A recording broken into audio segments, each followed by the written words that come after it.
Right, good evening everybody. Thank you very much for tuning in. It has been a while since we've done a Dark Artisan podcast and we're in a new studio. Way! And joining me today we have Mr. Thomas Backhouse. Hello. And we have Miss Cara Newby. Hi there. Thank you very much for tuning in. Of course, we really appreciate it. Oh, she's got a cat! Kitten. Oh, you might see a dog pop the head up down there somewhere because we're babysitting Lucy's dogs. So yeah, it's been a while since we've done a podcast. So I'm not going to talk about what I'm working on. I want to know what you guys are working on. Tom, we were chatting just before we went live. Do you want to tell everybody what you're currently working on? Yeah, well, I was saying to Harry and Cara, like, massive, like, Warhammer fantasy fan. I haven't played it in years. Was one of them guys that got so upset when they blew up the old world and stuff like that. So stayed away from AOS for such a long time. And then, I don't know, about 2 months ago, I completely fell in love with it. Just started watching battle reports. It's amazing. So I've got 2 armies on the go. I've got a Cities of Sigmar army. Loads of dwarves, loads of crossbowmen, stuff like that. Loads of like great swords, but it's mainly built up of old Dogs of War stuff and like the Turretin Guard models. If anyone remembers them, they're like kind of like heavy armored, big double hammers.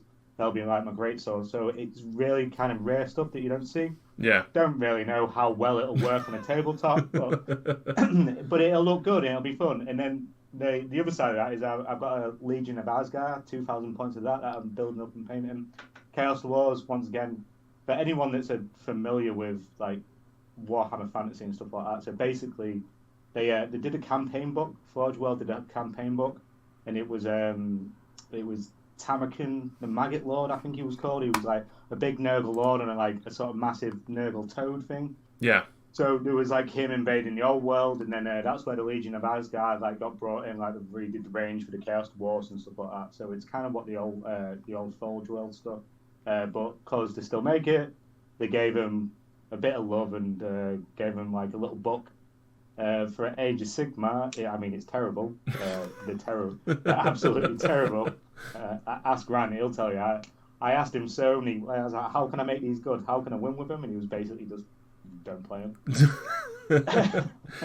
What about you, Cara? What have you been working on? Well, I've been working on my Beasts of Chaos army. But in answer to Thomas, watch AOS Coach. He does a City of Sigmar's army, and he's well into it. Sweet. I'll look into that. He's an Australian guy. But yes, so I've been working on my Beast of Chaos, which is all Nurgle themed.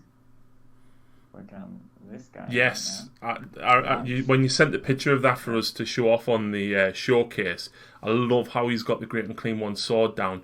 And the cowl in particular, I'm quite familiar with that because I've converted the Great and Clean One into a Troggoth Hag. And obviously I put the troll face inside that cowl, so a very, very cool model. I saw you put some trees on your, I can't remember the name of the terrain feature. The headstone. Yeah, and you'd put like loads of dead trees on it, and I was like, that's so cool. Well, my, the Raven Direflock, the endless spell. Yeah. I've put trees on that as well, so the ravens are sort of sitting or taking off from trees rather than just on the base. Nice. That's very cool. More flavour. Now, So, obviously, at the minute, right, everything on the Warhammer community page is basically shoving Space Marines and Necrons down our necks, right? Yeah. I want to know where the Gargants are. Oh man. Like, what's that? Like 5 months now or something like that? I think they showcased them in April when they first went back to work and they did the reveal then. They're actually in the General's Handbook 2020 as well. We know the points for them. Do you know what I mean? And yet we still haven't got them. So cool, man. So cool. As soon as they come out, I'm buying 3 of them instantly as soon as they come out. So the fact that you can have them in any army as well is just awesome. Yeah, absolutely. I'm really, really hyped for them. I love me destruction armies. I genuinely cannot wait to paint them models. Like, they are so cool. But the fact that you can the fact that you can mercenary them out and like any army can take them. Yeah. See, that's my favourite thing. It's kind of like the theme from our Cities of Sigmar list. It's meant to look like a bunch of mercenaries got together under like one banner and stuff like that. So they're all different coloured units. And just having a mega giant at the back of it is just going to look awesome. But The how... only problem that I see is that loads of people are going to be bringing them. So you might just, every single army, every single list, you're going to have one Gargant here. Yeah, It's going to be an issue. probably. It depends on how the mercenary rules affect them and stuff, I think. I myself, I'll be running 3 of them and 3 ale guzzlers. Is that 2k points, is it? Or is that 1960 points. So yeah. Yeah. I think two of the Gargants were 480 each. One was 490, and then the little guys are 180 each. So if you're very lucky, you might still get a command point on top of that as well. Right. So yeah, not bad. They have been feeding little bits and pieces onto the community page on the Warhammer Facebook community page, which is really cool. So we're kind of getting a small hint as to what we can do, but nothing solid, right? But about 2 weeks ago, maybe it's a week ago, they put an article up and they said that it was available. The Battletome was available to pre-order this weekend, and then edited it within a couple of minutes to say it's available to pre-order soon. Now, someone messed that up. Yeah. Now, I genuinely think they should have been out anyway by now, right? Because why would they be in the General's Handbook? The problem is they've had to push 40k down our throats because that is their main hype train for this year. Yeah, of course, man. Everything else has kind of been put on a hold a little bit, hasn't it? With the coronavirus and then like the way they had to release the new edition and stuff. I think it's messed up their plans quite a lot, so... I think they wanted it to be such a big release that they don't want it to be pushed in the background and be swamped by 40k every weekend, you know what I mean? So they're probably just holding off for maybe that right sort of time where you can slip it in between all the 40k stuff that is just firing out of them. Well, I say 40k stuff, all the Primera stuff, Negron stuff. No, the thing that I think, right? Money. Sorry, what was that, Cara? I think it's probably money because of the whole coronavirus thing. They would have lost quite a bit of money in some ways. Oh yeah, shares are going up in price. So they're just trying to give you things that sell the best. Yeah, I mean, it is amazing, but if you look at GW's profit for last year, like I don't even know what their turnover would be, but like certainly for the last I think 4 or 5 year, every single year their profit has gone up and up and up. Like I know they repaid the government loan that they got for coronavirus. They gave that straight back to the government. Yeah, man, that was a big thing. You got to take your hat off to a company that does that. Yeah. You know what I mean? And then you had like sort of like Richard Branson not even helping and taking everything, but that's a different story. Let's not go into that. But obviously, they even gave to the staff members as well. They gave the staff members bonuses because of the profit that they'd made. And do you know what? Hats off to that, because a lot of companies wouldn't even bother. Oh, yeah. I mean, they deserve to make money. It's a company that designs the game that we love. So, and if they don't make the money, then it'll stop. Yeah, and a lot of people are complaining about the price increases recently. And you know what? Yeah, prices are going up, right? But if you compare to what they were... I remember 20 years ago going into Games Workshop in Sunderland. It's still in the same place now. And buying a Space Marine bike for $5. Yeah, man. Yeah. But like... I remember that. How can you buy bike squads still? How much is a squad of 3 bikes? Like 25 quid? Probably. Yeah, something like that. All bikers are like 25, 30? Yeah, so I mean, what? They're like 7.50, 8 quid each now? for 20-year inflation, that's not bad. And whilst I don't want to say I disagree with the prices on the new kits, right? But if you look at the detail on the new kits, I'm sorry, but models have never looked so good, ever. Oh no, mate! The sculpting, like, I don't even know how they do it. Like, do they design it all on a computer nowadays, and then like, is it all laser sculpt? I don't even know if that's a thing. Yeah, they use a program called I think it was CAD. I think it's called the surveyors and stuff at work use it to build like virtual models of the construction site. But yeah, it's all designed on that. So I mean that brings costs down. But at the same time, obviously, the technology for molds, and I know it's injection molding with obviously the plastic and stuff, but like the detailing that it goes on them, the only thing that I don't like about the current process for sculpting and making and molding models, right, is a lot of the models seem to be replicated around the same frame in CAD. Yes. So, like, for example, if you look at Vander's Hammerhand, the Stormcast guy on the Dracoth with his hammer in the air, and then you look at the Liege Cavalos for the Osaic Bone Reapers, it's the same model. Yeah, it's the same frame with just a different surface. And even, like, look at the Space Marine characters. Like, so many of them are just, copy-paste. Oh, this guy's got a slightly different helmet and a tabard on. His weapon's different. Do you know what I mean? Space Marines have never been massively character-filled, though, apart from the characters. No, that's true. That's true. But like even the Stormcast Eternals and the Sisters of Battle and the Space Marines, those three ranges, there is so much that is pretty much the same across those three. Yeah, it's like they've got like you say, a generic build. Absolutely gorgeous. Sorry. No, I completely agree. They're lovely models, but when you look at the actual frame and the pose, there's so many other models that are in the same pose or very, very similar pose. But that just comes down to the technology that they're now sculpting with. It's not like Jez Goodwin did back in the day where he hand sculpts everything. But yeah. So hopefully we should get Gargants very soon. I'm itching for some freshness in Sigmar because like there's been nothing this year for Sigmar. I think very early in the year, and correct us if I'm wrong, I think we got the Seraphon Battle Tome. I think we've got the Caradron Overlords and the Tzeentch Battle Tome. Because you've got the Ether War box set. And then, and I remember just before Christmas, the Chaos Battle Tome, one with Archeon, I can't even think what it was called now. Oh, yeah. Slaves to Darkness. Slaves to Darkness. Yeah. And then there was that campaign book, which was a bit naff. And then we've had nothing for like nearly, like at least 6 months. We've had nothing.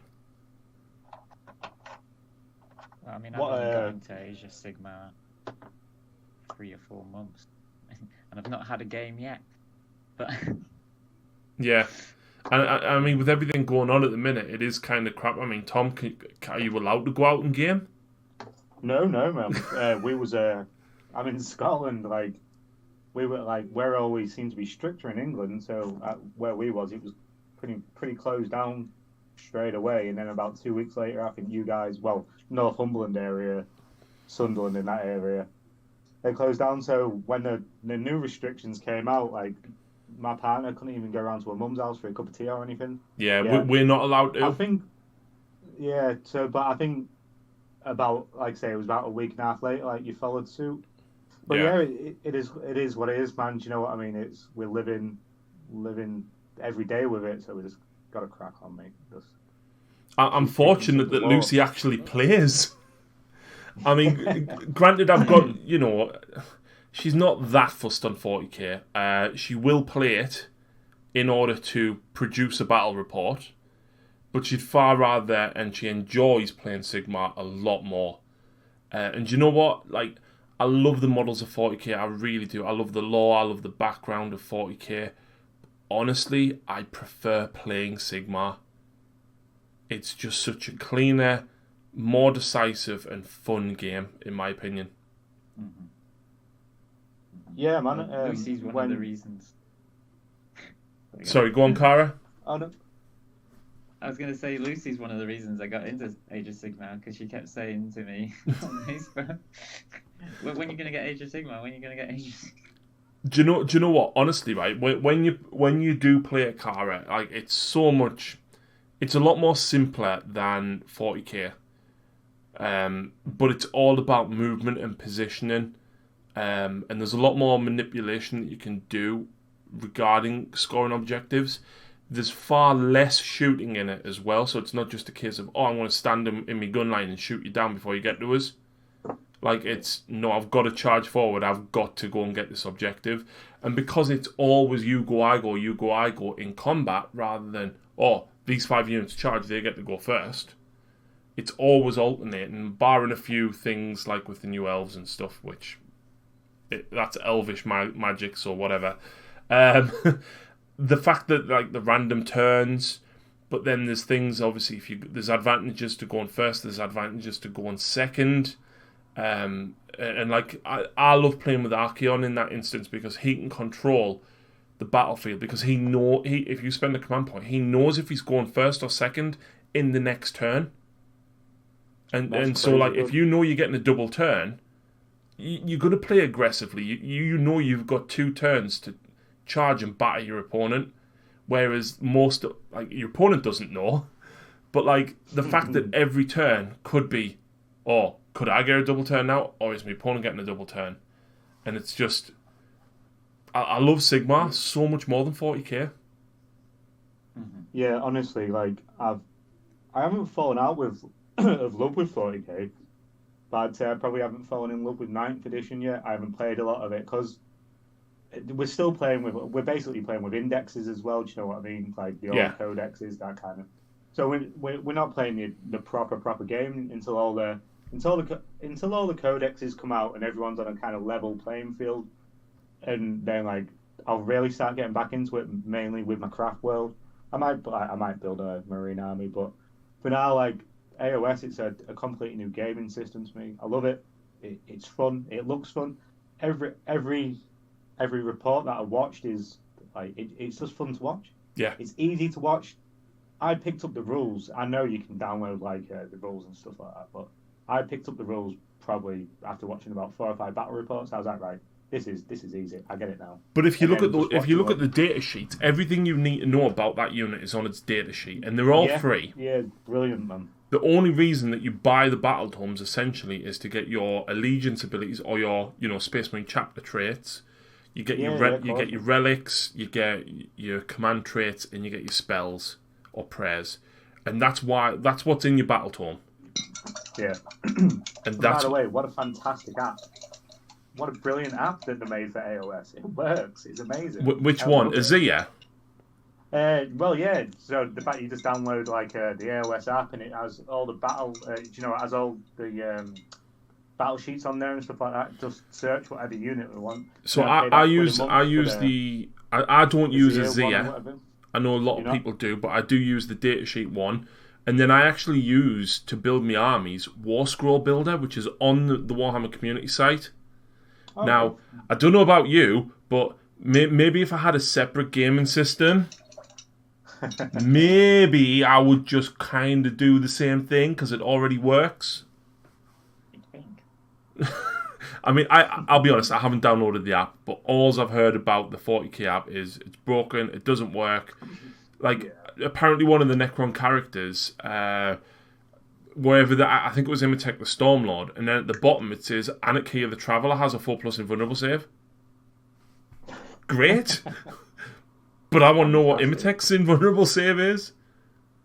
Did you see the Strength 65 Shuriken cannons? On the Death Jester. Yeah, I've seen that. Like, I'm not a programmer, but come on, right? If you're making 80 million profit a year, surely you can get 2 or 3 decent programmers to make an app. And then it's like and do you know what I laughed at, right? The fact that they went, oh, by the way, here's a roadmap to us fixing the app. Sorry, just take it down, fix it, release it. it's almost like a politician, isn't it? It's like, look, just to admit you messed it up, get rid of it, tell everyone, sorry about that, guys. I'll be back in a month, and it'll work, and it'll be brilliant. And everyone will be like, yeah, fair enough, cheers. At least you admitted it was crap, but and it's back up and running, man. But nah, I didn't download it. As soon as people started putting up the bugs and the photos on day one, and then I don't really mind subscribing to stuff, but I at least want it to work. Yeah. I mean, I'll hold my hands up, right? Despite me doing all this marvelous streaming stuff and video editing, right? I'll be honest, I am crap with technology, right? Even at the point where I have to get Lucy to delete stuff on my phone because I can't even find the recycle bin. Honestly, that's honest, right? GW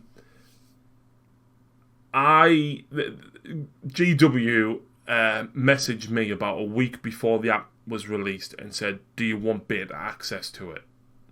Yeah. No, no thank you. I'll pass on that. Paul's actually in chat over on Twitch. 9th is broken. They cocked it up by not releasing Index. Plus the Space Marine agenda is doing my nutting. I'm done with it for now. I think the core rules that they previewed on the community page, and bearing in mind we don't know what units have the core keyword and what don't, I think that in itself is a nice change. Yeah, I think it's fantastic. I reckon it's brilliant. It makes sense. It's just no longer, having this castle that re-rolls everything and re-rolls all its hits and re-rolls ones to wound and stuff like that. But it is stupid, man. And I do stuff like that with my Eldar.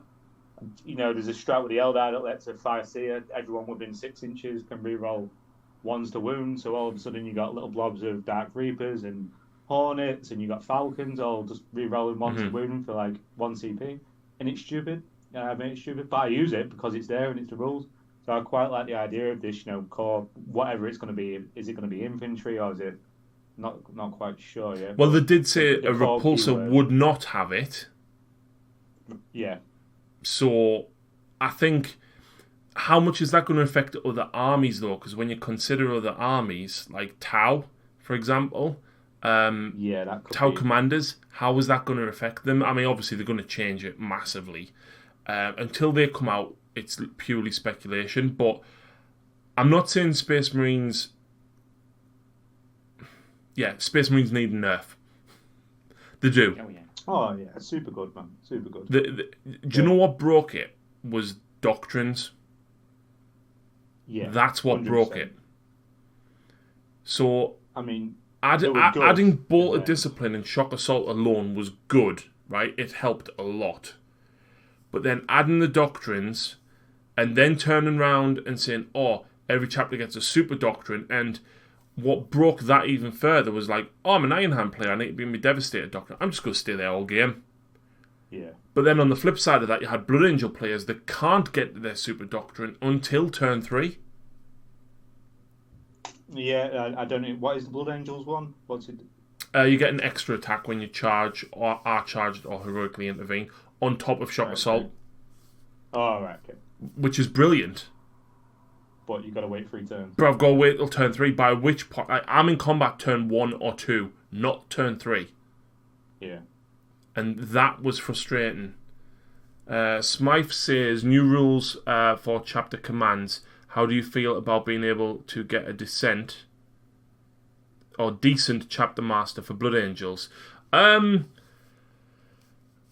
seen the article, I did read it, and it was a little bit contradictory. Did you guys read it or not?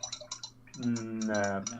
I tried to catch up on as much stuff today for the chat tonight, but I missed that. Do you know what, right? They've piled so many Necron and Space Marine rules onto the community page this last week that I'm not even going to go over any of it, right? Because those people who will have early access to the codexes will probably be putting videos out on Saturday with details of it in anyway. So I'm not even going to cover it today. But it seemed to imply that if your chapter already has a named chapter master, that you can't use another chapter master. Right, that's what it seemed to imply to begin with. But then you got to the bottom, and it said that you could take a non-named chapter master. And I was just like, why? If a chapter has a named chapter master, right, you shouldn't be able to use the chapter master ability to power them up. But at the same time, and I've said this for a long time, right, if you compare Dante and Azrael, right, Dante sucks so hard in comparison. And it just doesn't fix the characters, not the mechanics. Well, the never changed his wording, did they? So it's not reroll all hit rolls or whatever it was. He still only allows, and then you can just pay failed hit rolls to have some super generic Space Marine chapter master that just lets everything around him reroll everything. It's insane. Yeah, I wish they just a long time ago they should have FAQ'd that anyway to say any instance. And they should just have listed every instance of reroll failed hit rolls, change it to reroll the hit roll. Yeah. And then just listed Codex Blood Angels, page whatever, Dante. And do you know what I mean? And just gone through. It would have took a paragraph to change everything. But not. It's one. I'm going to go off on a rant here and I'm going to stop myself from doing it right. I don't remember the name of the battle, right, but the Ultramarine Salamanders and Blood Angels were all fighting orcs, right? And Calgar and Tushan basically transferred command of all 3 chapters to Dante. Yeah, I know what you're on. Why is Dante's Warlord trait automatically pass morale? When you're a Space Marine anyway. Why does Azrael give you a free command point, a 4+ invulnerable bubble, his weapon does mortal wounds, and he farms command points? And he's 10 points less. Man, it's all messed up, man. It's crazy. Absolutely crazy. Power creep. Do you think think it's all going to get fixed when they release the new codexes then, Harry? I think it will get fixed. I think it'll be a lot more balanced, I hope. Yeah, it has to. In comparison to how things are. I still stand by it. Doctrines overpowered Space Marines to begin with, right? The change to making them to devastate a tactical assault and you have to move through them, okay, I can live with that. But the super doctrines on top of that is what catapulted Space Marines into the stratosphere because their units are already... Look at Eradicators, man. It was insane. It was just... They went from being good to, like, super good to just almost unbeatable. When I played Ian's Red Scorpions, he played his Iron Hands, man. Oh, God. And he, in fairness, Ian had them before the Super Doctrines. Yeah. He doesn't play them as Iron Hands. He plays them correctly as an Iron Hand successor chapter. So he has to pay the extra command point and can only take one actual Iron Hand relic. Yeah. But even then, like, this is what we spoke about after the game. He was like, that could have been a whole lot worse. For a start, he thought I was bringing a different army, and I just brought Poxwalkers with my Death Guard. Such a bad idea.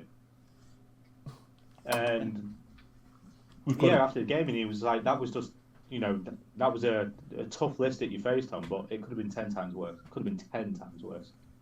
It was one of them to... For me, this is what I was explaining to someone the other day about Marines. Like, you can just take Marines and build a list, and it's probably already very, very up here. And for me to beat that list, I've got to sit down and work out, like, a super good Eldar list to either blow you off the board or get around you or to win. Like, do you know what I mean? I've got to put so much effort just to beat your codex as it is. And all you got to do is just pick some units and be like, hey, let's do this. Do you know what I mean? Yeah. That's how good they are. You're not playing against the player, you're playing against the army. Yeah. Yeah, and it just becomes not fun when you do that. Definitely. Like, Cara, when you start playing Sigmar, when obviously you can go and, when we can all go and mix with other households, don't play anybody if they turn up right and they've got... What are the sea elves called? I keep forgetting their names. Deepkin. Ideneth Deepkin. If somebody turns up right and they put more than 15 eels down in front of you, walk away. No, that's no, I'm gonna die. But because eels are still broken. But that's one of the points about my list. It doesn't matter if they die. In fact, I want them to die. Because the Pestilent Throng allegiance, or the battalion ability, means that you do 1 mortal wound to every enemy unit within 7 inches. Wow. That's pretty. So charge. If you MSU it and just charge lots of little units, get them all gabbled up together, and just go. That's a really good plan. It only works on the 2+, but so 2+. Yeah. Is that per model? Is that every model that dies? No, per unit. I was going to say. Imagine every it's model. not It's super delete power. armies. You've got to kill your own people to do it, basically. But I'm going to tell you a little bit of a spoiler about the game that me and Lucy played earlier in the week, which I'm on editing. It'll probably come out next week or the week after by the time I get to it. So, one of our good friends of the channel, Stu, wrote her 1,000-point list a while ago before, when we were on moving, and Lucy expanded it to 2,000 points, and it was for Bone Reapers, and it was for Crematorians, okay? And what their elite... So everyone was running Petrifex Elite, which was +1 armor save.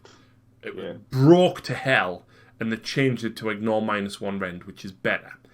But the Crematorian one, for every one of your models that is removed from play or slain, right, that is within 3 inches of an enemy unit, you roll a dice, and on a 5+, you do 1 mortal wound. On a 4+ for a hero or monster. So, she's got a big blob of 30 Mortec Guard, and I charge them and kill 20, right?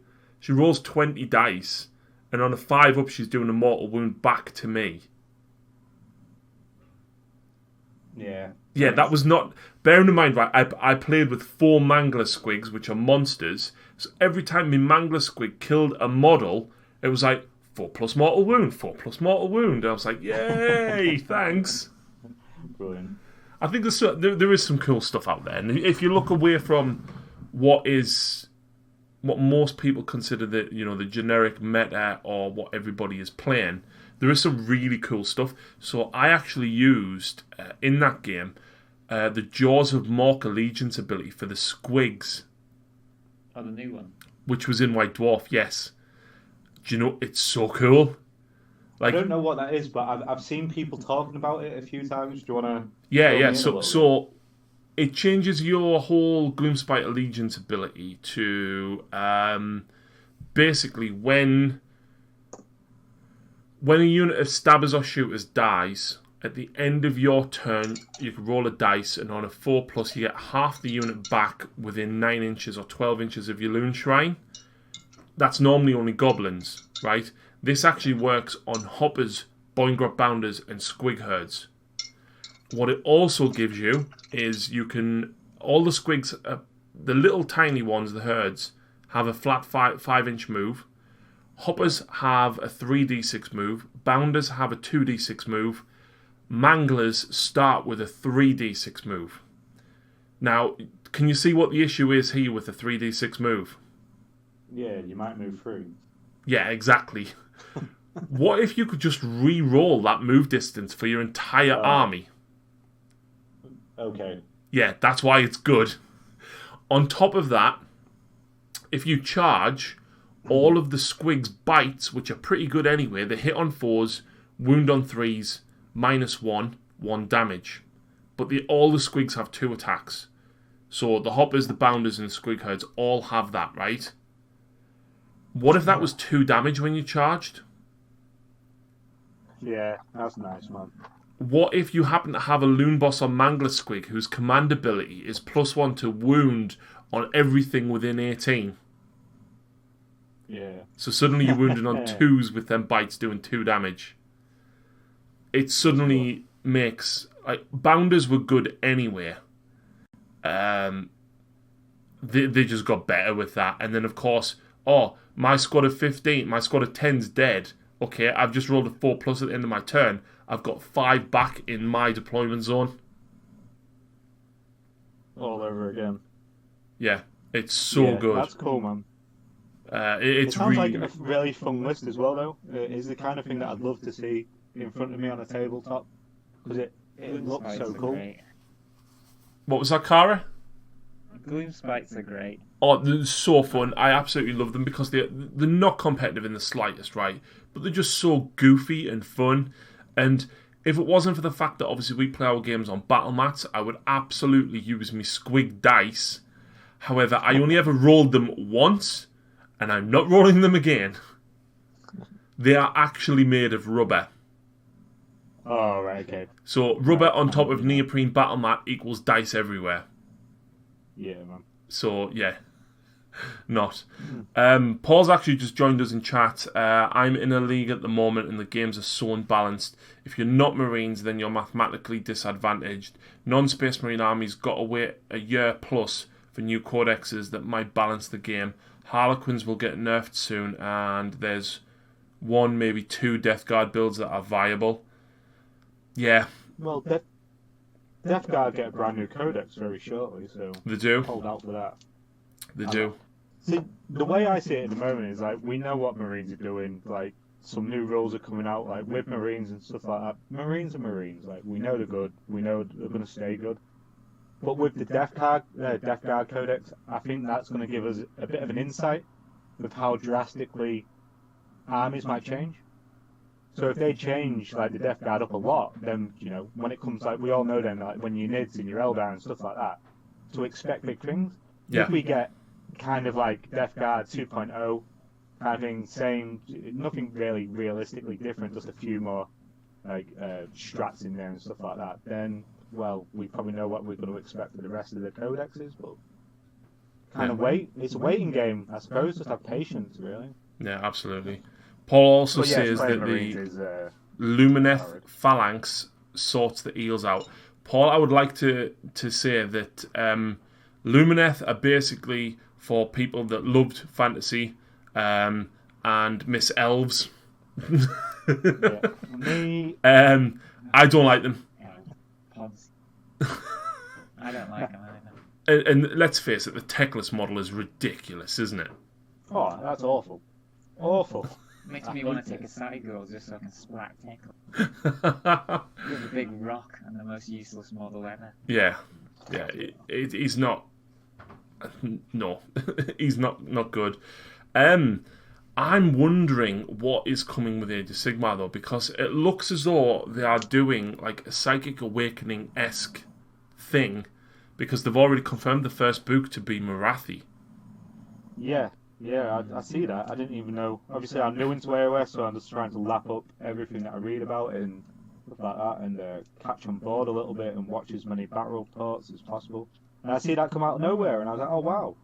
So yeah. There's going to be like upgrades for the factions and stuff. So it's kind of weird, right? There's a couple of battle tomes that are still technically first edition battle tomes, but they were wrote with second edition in mind. And they are the Adneth Deepkin, the Daughters of Cain, Legion of Nagash is still old, and the Nurgle Battle Tome. Magakin. Yes, the Magakin one. So those 4 were wrote with second edition in mind, but they are not second edition battle tomes. So I'm wondering, are they doing these books to bring them up to date first for a little bit? Then, Sigmar's 2.5 year old at this point, right? We're probably going to get 3rd edition next year. Yeah, I was just about to go into that. I see some chat around places saying about, look forward to like a 3rd edition. And it might make sense, with these kind of like Psychic Awakening-esque books coming out, like leading up to it, like a big, round 3 kind of thing. This is the new edition. Yeah. What I like though, so I don't think neither of you guys were really into Age of Sigmar in first edition, but the changeover from first edition went through a lot of changes, right? So at first there was no point values, people just agreed on what they wanted to play. There was no like allegiance abilities, and the General's Handbook in 2016 basically went, you order destruction, death, or chaos. Introduced a little bit of allegiances and some points. After that, that's when it started to get better and picked up. And from General's Handbook did change a couple of minor rules here and there. The big change was going into second edition, right? But even then, not that much changed going into second edition. So they changed the way the turn priority works. So if you roll the same as your opponent rather than re-rolling, the person who went first the previous turn gets to choose. And then they introduced the endless spells, which is where if you go second, you get to move one of the spells first. And that's one of them things where do I really want to go first or do I want to go second? Comes into effect. Yeah. And it was minor tweaks to the rules that actually were like, yeah, you know what? That makes the game better. They introduced command points then. Because command abilities were just a thing that only your general could do them. Whereas now they introduce command points, and it's not command point heavy like what 40k is. If you buy a battalion, you get an extra command point. You can buy one command point for 50 points, and then you generate one every turn. That's it. Some rules give you abilities to get them, like some command traits. It'll be like at the start of your battle round on a 4+, you generate an extra command point. But it's not saturated with command abilities like what 40k is. And I like it for that. Yeah. I hope that when they go into third edition, again, the changes are small enough that the core game stays the same. They don't need to change it, no. No, they really don't. And it's kind of frustrating because I played Age of Sigmar when 40k 7th edition was around. And obviously, 7th edition was mind-blowingly complex, right? And then 8th edition came out and they basically flipped everything on its head and completely changed the way the 40k played. But when you looked at it, it was like Sigmar was essentially 40k edition 1. 40k was basically 1.5. Yeah. It was Sigmar with specific rules for weapons like ranges, strength and toughness and things like that. 40k is still, even what they've done going into 9th edition, so much of it is based on Age of Sigmar. Yeah, I think it's probably the best edition. Well, not 9th edition, do you know what I mean? 8th edition. It's a different game. It's completely different. I think it's fantastic. Like playing older editions in the past and stuff, and it was cool, and it was maybe a little bit more realistic, having like shooting at different points of vehicles that had different armor ratings and firing arcs and stuff like that. That's cool, but they're a business, and like you need a bit more of a simple game, a bit more of a straightforward game, and something that's not just going to appeal to guys who like technical rules. You know what I mean? I say all that. Well, 8th edition was full of rules that weren't very well worded, shall we say? No, but and I said this when 9th edition, or when I got my hands on the 9th edition book. 9th is a very well refined edition over 8th. Yeah. It's basically 8.5. But I think a lot of stuff that they started to do in the 9th edition rulebook is very good. They are starting to learn what people are like, what people will exploit, and how to get around it. Yeah. And I hope that going forward in the codexes that they fix even more of the abuse that's going around in the game at the minute. I hope so, man, because it just needs to be a fun for all kind of game. You know what I mean?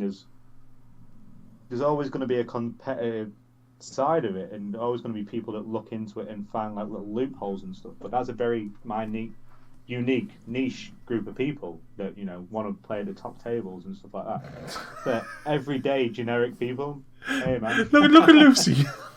Trying to give the dogs a treat. Get your treats, Stella. Hey.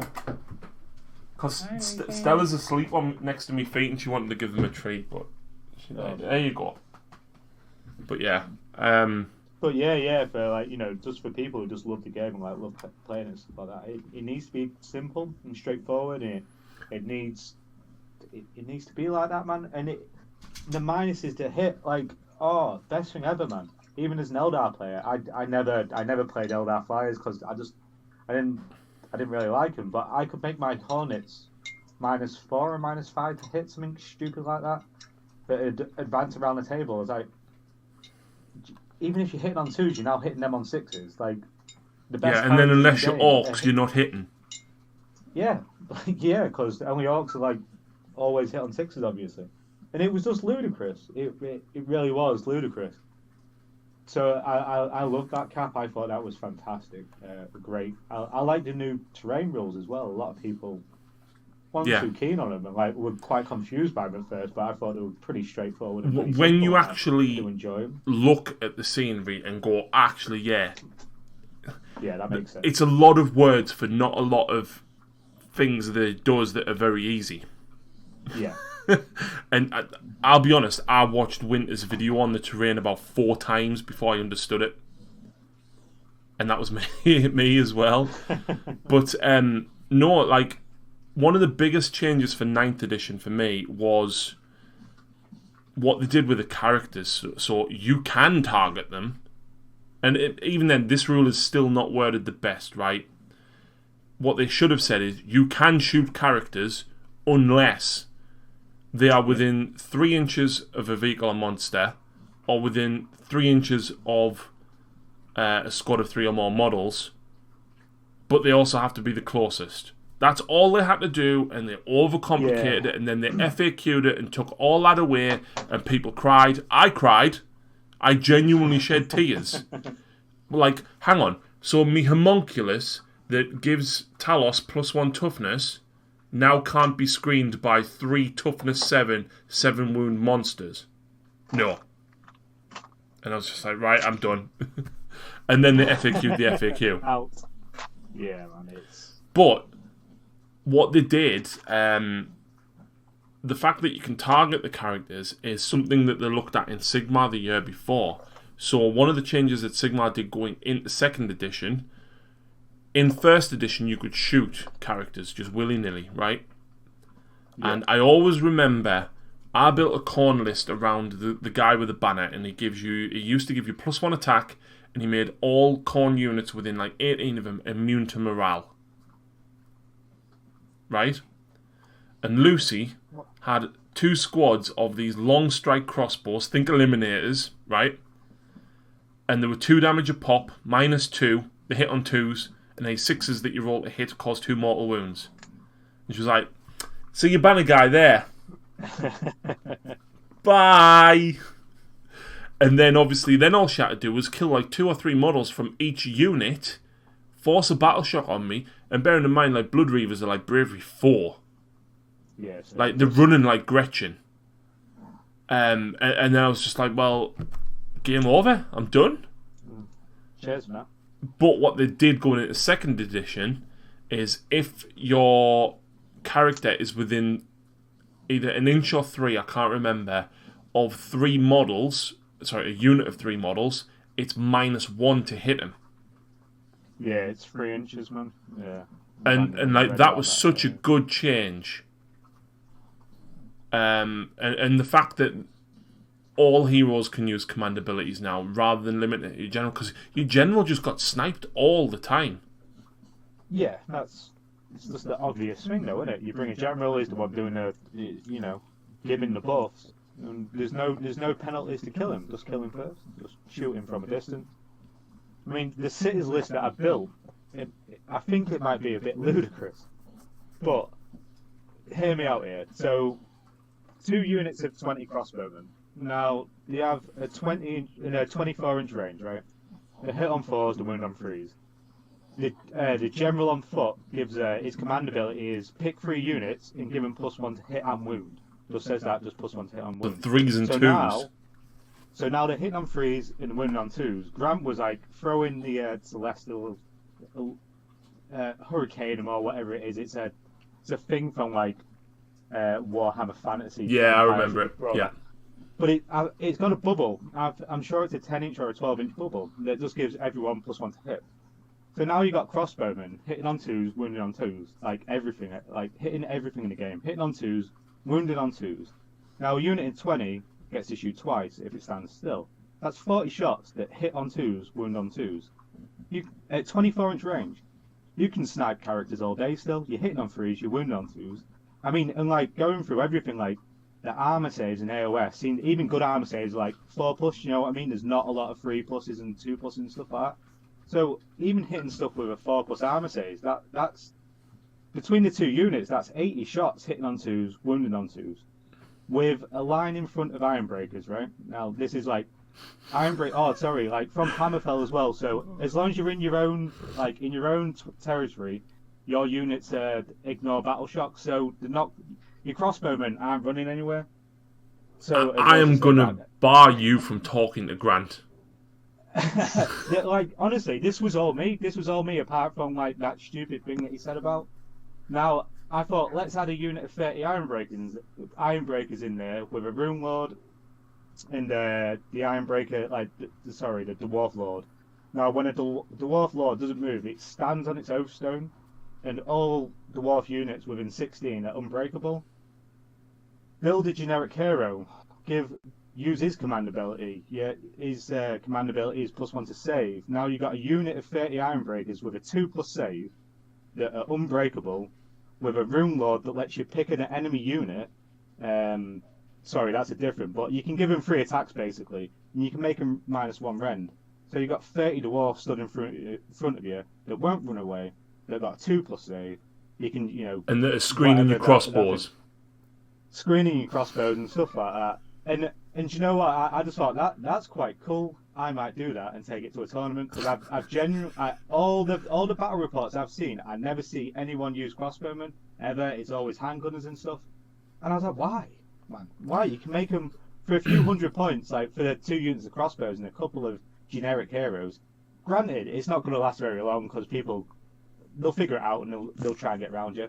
But for that, and then using things like ether wings, whatever they're called, like them little birds, just flying around grabbing objectives because they're quick and swift and stuff like that. So that's absolutely filth. That's absolute filth, Thomas.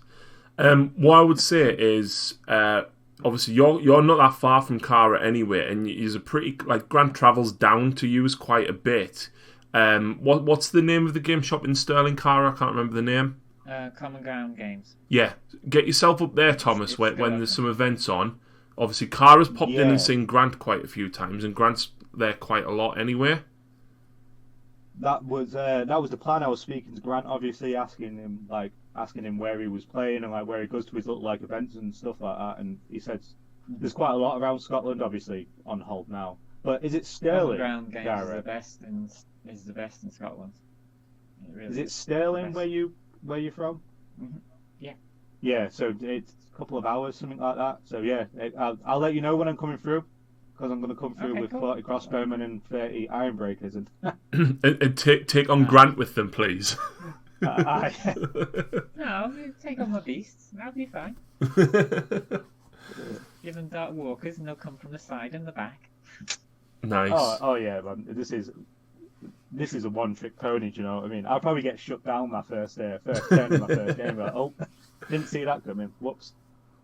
Right, so we are coming up to the hour mark. So, where do we think Age of Sigmar is going to go? Based on a lot of the leaks and pictures that we've seen, what armies do you think are coming? What other, like the Marathi style books, what else do you think is coming? Because a lot of the pictures, I think, kind of look vampiric or dark elvish. Do you think we're going to see Malekith? It's not Malekith, Malarian? Oh, right, yeah. So they need to do him. obviously, don't they? They've got to do them at some point. Well, But are they gonna they've do shown the that straight Pantheon after of the elves off loads of times, right? And they've got Tyrion, Teclis, Marathi, Alariel, and they always mention him. Yeah. He's like some big dragon or something like that now, isn't he? I don't know Some fantasy big beast lore. or some god. No idea. But I don't know. I don't know if that's what they'll do next, just with like the big release with Teclis and stuff like that. It's a lot of elves, isn't it? Maybe undead. Maybe bringing back, vampire counts, but not as vampire counts. You know what I mean? That kind of revamping them as a different sort of Revamping them and stuff like that. Hey, I like that. That'd be pretty cool. Have you played Warhammer Total War? Oh, love it, absolutely. Yeah. I haven't gotten around to it. They had the the skeleton vampire pirates. Yes, That would be so I cool. think they're so cool. They are really great. Huge giant crab. The models would be brilliant. Giant crabs wandering along, big cannons, and That'd fit into AOS. Proper like Pirates of the Caribbean style. Pirates of the Caribbean vampires that are full of handgunners and just all that just. and big walking raft thing, ships, salvage ships, and giant hermit crabs, and I think they would work really well. That'd be so cool. Yeah. That'd be actually super cool. Natural enemies. Yeah, that would be really cool, actually. I don't know what I would like to see. I mean, obviously, a lot of everything that they've posted hints towards vampires. People are asking for vampires. People asked for Tomb Kings, and obviously they couldn't redo them as they were because of copyright. I don't know what the copyright was, but that's why they couldn't redo them. And we got Necrons in Fantasyland, basically. Yeah. Because I showed Lucy the new Scorpec Destroyer models, and she was like, "That's just a stalker from Bone Reapers," and I was just like, "Yeah, you're not wrong. You're not wrong." And I would like to see, like, I know Cities of Sigmar is a thing, but it doesn't really fit with the aesthetic, and I know a lot of people want to see Bretonnians. Yeah, man. Maybe one day they'll do like a human, like a faction that isn't just leftover remnants of like the stock that they need to sell. Do you know what I mean? Or they're still willing to sell.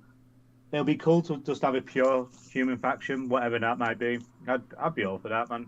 Bretonnians would be cool, but for all the people that want to see Bretonnians or Empire come back or High Elves, I had to let go. Just let go of it. It's not going to happen. Not the way that you think it might happen anyway. We might get something generic or something similar, but it's never going to be. But we're never going to go back to the rank and file. Wait for the new Warhammer game. Play Bretonnians in that. Do you know the thing that they're working on that comes out in like 3 years' time or whatever it is. But I think it's just called the Old World. Oh yes, I totally forgot about that. Yeah. So wait for that. Like that's a lot of people are kind of saying it's going to be like how the Horus Heresy is to 40k. So it's probably just going to go back to that style of game and stuff. But AOS, man, it's like the other thing as well is like they changed it all because like for the copyright, didn't they? It's got to be their own stuff. So you can't just use generic knights anymore, and like no, which is why augurs aren't augurs anymore; they're augurs and orcs instead of orcs. Man. Elves spelt with an A. Yeah, the elves. Yeah, it's like I think with Drukari and Eldari. Oh God, I still call them Eldar. Eldar and Dark Eldar, please. Always will be. But do you know what? Like AOS it's in early days, man. It's such a new game. Even though it's how old is it now? 3 years old? 4 years old? AOS.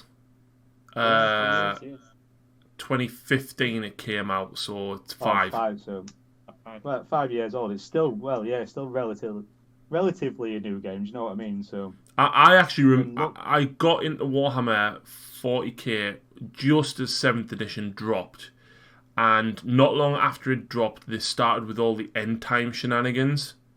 So I remember the end time books coming out, and then Age of Sigmar coming out, and obviously I wasn't bothered about fantasy, but they were releasing all these really cool brand new models, obviously Alariel and Nagash and all the really big stuff that was coming out at the time for end times, and then they just went, by the way, your game's gone, here's a new one. And yeah, I wasn't happy. a lot of people genuinely weren't, and it's not like in 40k where you've got a new edition or a new army's come out. They destroyed the entire lore behind everything. Yeah, it was gone. Like, Blew it up. Blew up the world with a moon made of kryptonite, basically. As you do. That's what they did. And I was like, right, here's the new game. Yeah. But it is quite cool. Like, there's little tidbits and stuff like that. I love the fact that Gotrek just woke up one day and was like, what's going on? And now he's like the hardest model in the game. It's so cool. Funnily enough, I don't read that much lore, but Alariel's backstory is basically when the world exploded or whatever, she basically sealed herself in a soul pod and left her soul pod in the protection of a branch wraith. And basically Nurgle were hunting her down. The Stormcast actually went to go and find her to awaken her to help against the fight against Chaos, and basically led Nurgle right into the where Alariel was hiding, and basically she was forced to awaken. So all of the Sylvaneth are actually quite bitter and aggressive treefolk. Yeah. They're not happy people, and kind of like Daughters of Cain, like as much as they are order, they are and they aren't. They're not the bad guys in the sense of they want to destroy stuff, but they're certainly not the good guys. They'll defend themselves and fight invaders off, but they'll not. It still bemuses me that the Daughters of Cain are an order army. Yeah, I never. I don't think they could ally them in. I wouldn't put them as Chaos because obviously, you know, Marathi was siphoning souls from Slaanesh for ages. That's how she came back. But maybe it's Destruction. I think she might have been Destruction, but she's certainly not Chaos, and she's obviously not Death. No, yeah, in Order's just. I suppose, I don't know, like, it's one of them. Do you say Order because, like you said, she'll kind of fight with people, but at the same time she was scheming. Always scheming. Scheming. Yeah. Scheming? Absolutely. Oh, man. Well, that's took us over the 1 hour mark, so we're going to wrap up there, folks. Cool, man. To the viewers and listeners as well, if you would like to support the channel, of course, and take part in the podcast, much like Cara and Tom, you can become a Patreon and support the channel that way. Thank you, of course, to you two for supporting the channel, and especially whilst we've been on kind of a month's hiatus, moving house, getting married, and doing two of the most stressful things in your life in the middle of a pandemic. So yeah, thank you very much. Thank you very much for talking crap with me as well. Yeah, man. Anytime. Anytime. It's good. Now I can work it. Like I can do it anytime. Now that you can work Discord, and now the Cara can work Discord, hopefully we can get you guys back very soon as well. Ideally, right, what I tried to get Grant to do, but he doesn't actually have a PC, was actually host the podcast himself and just record it and just upload it, and then I didn't even need to take part in it. But unfortunately, he doesn't have a computer, so he can't do that. But yeah, we'll hopefully get Grant in next time, and hopefully, rather than having 40k rammed down our throats, we'll have some Gargants to talk about. Oh, that would be so cool. Or even Shield. So cool, man. Absolutely. So thank you very much for watching, folks. Thank you very much to Cara and Tom for joining me. I really appreciate it. And we'll see everybody again very soon. See you later, man.